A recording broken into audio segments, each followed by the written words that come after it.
Hello friends, કેમ છો બધા? આઈ હોપ તમે બધા મસ્ત અને સ્વસ્થ હશો. તો આજે આપણે એકદમ કલરફુલ એવી આઈસ્ક્રીમ બરફી બનાવીશું. તો આ બને છે તો ચોકલેટથી, પણ એને આઈસ્ક્રીમ બરફી નામથી એ ઓળખાતી હોય છે. તો ખૂબ જ ટેસ્ટી અને એકદમ સોફ્ટ હોય છે. તો એના માટે આપણે વ્હાઇટ કમ્પાઉન્ડનો ઉપયોગ કરવાનો હોય છે. તો અહીં મોરડે અને 2M બે કંપનીની અથવા તો બીજી પણ ઘણી બધી કંપનીની ચોકલેટ આવતી હોય છે. તો અહીં આ રીતના મારી પાસે એલ્યુમિનિયમનો ડબ્બો છે અને એક નાનું કેક ટીન છે. તો અહીં હું કેક ટીનની અંદર જ હું બનાવીશ. તો અહીં ઓડી એકો બેક પેપર છે, જે એને આ રીતે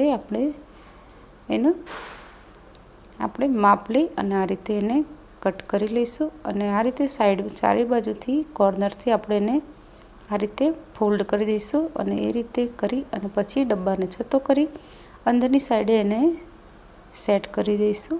તો અહીં આપણે બટર પેપરનો ઉપયોગ પણ કરી શકાય છે. તો બસ હવે આપણે વ્હાઇટ ચોકલેટ લઈશું. તો અત્યારે મેં લગભગ 150 ગ્રામ જેટલી ચોકલેટ લીધી છે, વ્હાઇટ ચોકલેટ. અને પછી આપણે ફરીથી પણ ચોકલેટનો ઉપયોગ કરવાનો છે. તો અહીં જે ચોકલેટ છે એ થોડી જો જૂની હશે તો એ જલ્દીથી ઓગળશે નહીં. જો નવી હશે તો એ સરસ રીતે ઓગળી જશે.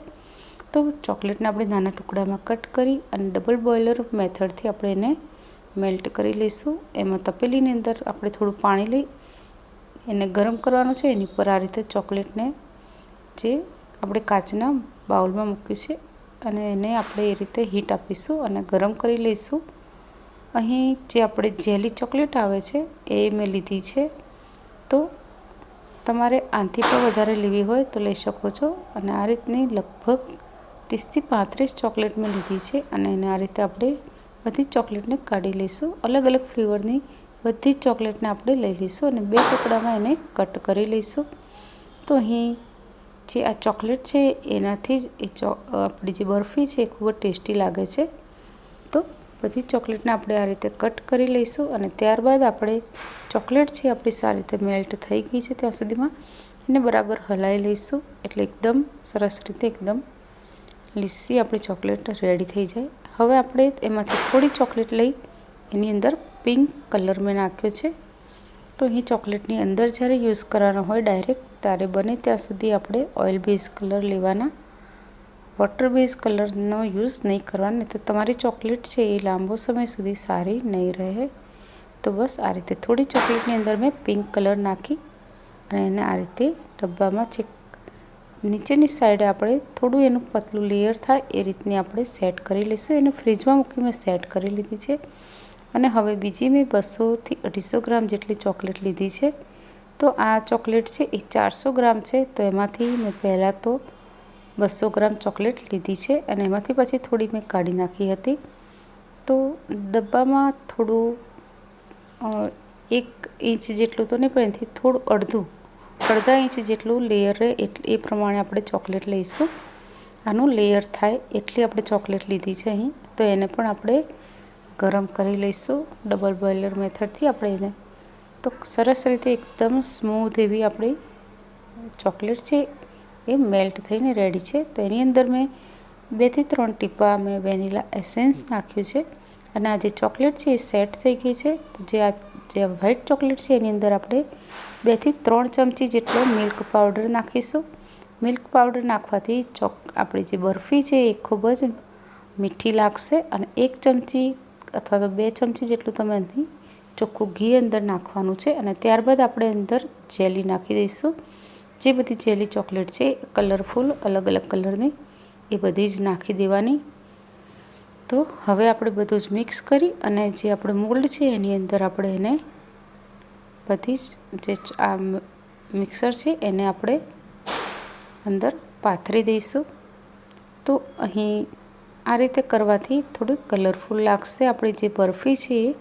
અને જે મિલ્ક પાવડર છે, ઘી છે, એને લીધે જે આ બરફી છે એ આપણી સોફ્ટ બને છે અને એકદમ ઓગળી પણ નથી જતી અને સોફ્ટ પણ રહે છે. એવી સરસ એ બરફી બનતી હોય છે. ઉપરથી થોડું પિંક કલરની ચોકલેટને મેં રહેવા દીધી હતી. તો આ રીતે એને થોડી ડિઝાઇન આપીશું આપણે. તો આ રીતે કરવાથી ચોકલેટ જ્યારે આપણે કટ કરીશું ત્યારે ખૂબ જ સુંદર દેખાય છે. તો આ જે બરફી છે એને આઈસ્ક્રીમ બરફી કેમ કહેવાય છે એ તો ખબર નથી. કદાચ જે અંદર મિલ્ક પાવડર નાખીએ છીએ અને જે કલરફુલ આપણે જેલી નાખી છે એના લીધે એનો ટેસ્ટ છે એકદમ આઈસ્ક્રીમ જેવો લાગે છે, એટલે જ કદાચ એને આઈસ્ક્રીમ બરફી કહેવાતી હશે. અને સોફ્ટ પણ એટલી જ બને છે. નોર્મલી ચોકલેટ હોય છે એ હાર્ડ હોય છે, પણ આ જે છે બરફી ચોકલેટમાંથી જ બનેલી છે, છતાં પણ એ સોફ્ટ રહે છે. તો અહીં આપણે એને સેટ કરવા માટે મૂકી દઈશું. તો આપણે જેટલું લેયર એનું થીક હશે તો એમાં થોડી વધારે વાર લાગશે. તો અહીં લગભગ 10 મિનિટ રહી અને મારી ચોકલેટ સરસ સેટ થઈ ગઈ હતી. તો એને હવે હું બહાર કાઢી લઈશ. તો આસાનીથી નીકળી જશે. થોડુંક વાર લાગશે પણ સરસ રીતે નીકળી તો જશે જ. તો બસ આ રીતે આખી ચોકલેટ આપણું આખું રેડી છે. તો હવે આપણે એને સરસ રીતે કટ કરી લઈશું. તો અહીં જે ચોકલેટ છે મેં પણ પહેલી જ વાર બનાવી છે આ બરફી. તો મને અહીં જે જેલી છે એની અંદરથી નાખી છે એ થોડી ઓછી લાગે છે. તમારે જો બનાવવી હોય તો તમારે જે જેલી છે હજુ પણ થોડી વધારે નાખી દેવાની. તો એ વધારે કલરફુલ ચોકલેટ તમારી બનશે. અને જે ચેક નીચે આપણે જે ચોકલેટનું લેયર કર્યું છે એ નહીં કરવાનું, કેમકે એમાં એકલી ચોકલેટ છે અને ઉપર આપણે મિલ્ક પાવડર ને ઘી બધું નાખ્યું છે. તો ચેક નીચેનું જે લેયર છે પિંક એકદમ હાર્ડ છે અને ઉપરનું છે એકદમ સોફ્ટ છે. તો અહીં સોફ્ટ ભાગ સરસ રીતે કટ થાય છે, પણ જે નીચે ચોકલેટવાળો ભાગ છે એ તૂટી જાય છે અને સરસ શેપમાં કટ નથી થતું.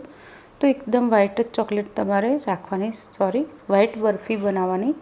જેલી એકલી નાખી અને મિલ્ક પાવડર ઘી બધું નાખવાનું. પણ નીચે જે મેં પિંક કલરનું જે ચોકલેટનું લેયર કર્યું છે એ તમે નહીં કરો તો પણ તમારી આ જે બરફી છે એ ખૂબ જ સરસ બનશે. ટેસ્ટમાં તો ખૂબ જ સરસ બને છે. જેને ગળી ચોકલેટ ભાવતી હશે ને એને તો ખૂબ જ ભાવશે. તો તમને રેસીપી કેવી લાગી જરૂરથી જણાવજો. અને રેસીપી સારી લાગી હોય તો ચેનલને લાઇક, શેર અને સબસ્ક્રાઈબ જરૂરથી કરજો. Thanks for watching. Radhe Radhe.